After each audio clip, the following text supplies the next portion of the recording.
Okay, so after Messiah had told them that some of them will not die until they see the Son of Man coming into his kingdom, we're going on to chapter 17 of Matthew.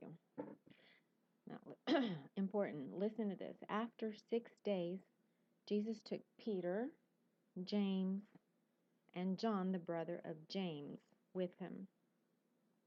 He led them up on a high mountain. They were all alone. There in front of them, his appearance was changed. Whose appearance?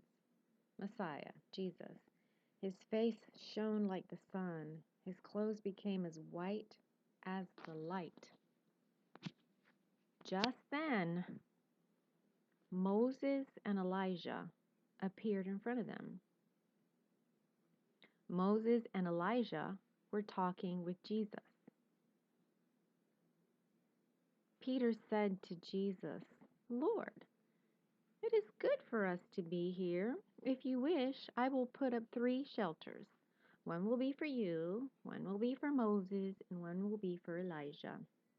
Sounds like what we'd say too, right? While Peter was still speaking,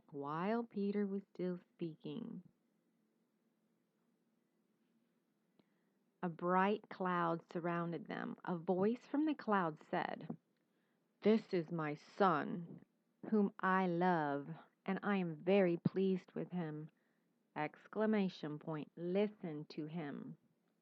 Chill out, okay? Quit thinking about yourself. Verse 6. When the disciples heard this, okay, now remember, disciples heard this, the ones that were all down at the bottom of the mountain, because the only ones that were up there were Jesus, Peter, James, John, and then Moses and Elijah appeared. There must be something to that number of people being at the top of the mountain. But it says here, then the disciples heard this. What did they hear? They heard God, the voice of God. Very scary, that big cloud that surrounded them. And said, This is my son, and I love him. I'm very pleased with him. Listen to him. That's a command. When the disciples heard this, they were terrified. It says terrified. They fell with their faces to the ground. But Messiah, Jesus, came and he touched them. He said, Get up. Don't be afraid. When they looked up, they saw no one except Jesus. Sounds like a little time warp happened there. They came down the mountain. On the way down, Jesus told them what to do. Quote, Jesus, Messiah says, Don't tell anyone what you have seen. Wait until the Son of Man has been raised from the dead. The disciples asked him, Why do the teachers of the law say that Elijah has to come first? Sounds to me like he just came, right? In the mountain.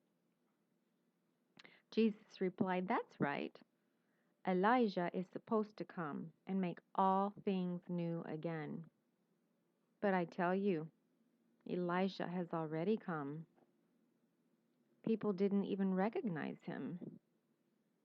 They have done to him everything they wanted to do, and in the same way, they are going to make the Son of Man, Jesus, Yahushua, Messiah, they're going to make him suffer.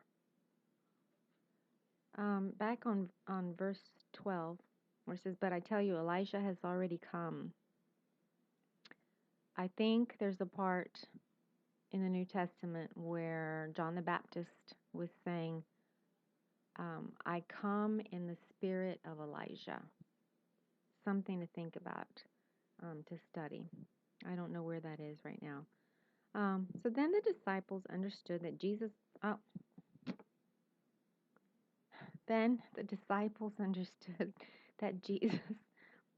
was talking to them about John the Baptist. Y'all, I did not cheat and read ahead.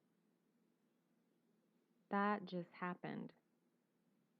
So, on that note, I'm going to stop here, fall on my face, and just worship because that's weird. I mean, when I say weird, that's glorifying to God. I just, I knew it. I knew it had something to do with John the Baptist, and I've heard it said by someone that I appreciate very much, that I listen to podcasts, and he has explained this, but I didn't understand it completely until just now. It's like, bam, it hit me. So I'm going to worship now. Have a wonderful March 26, 2018.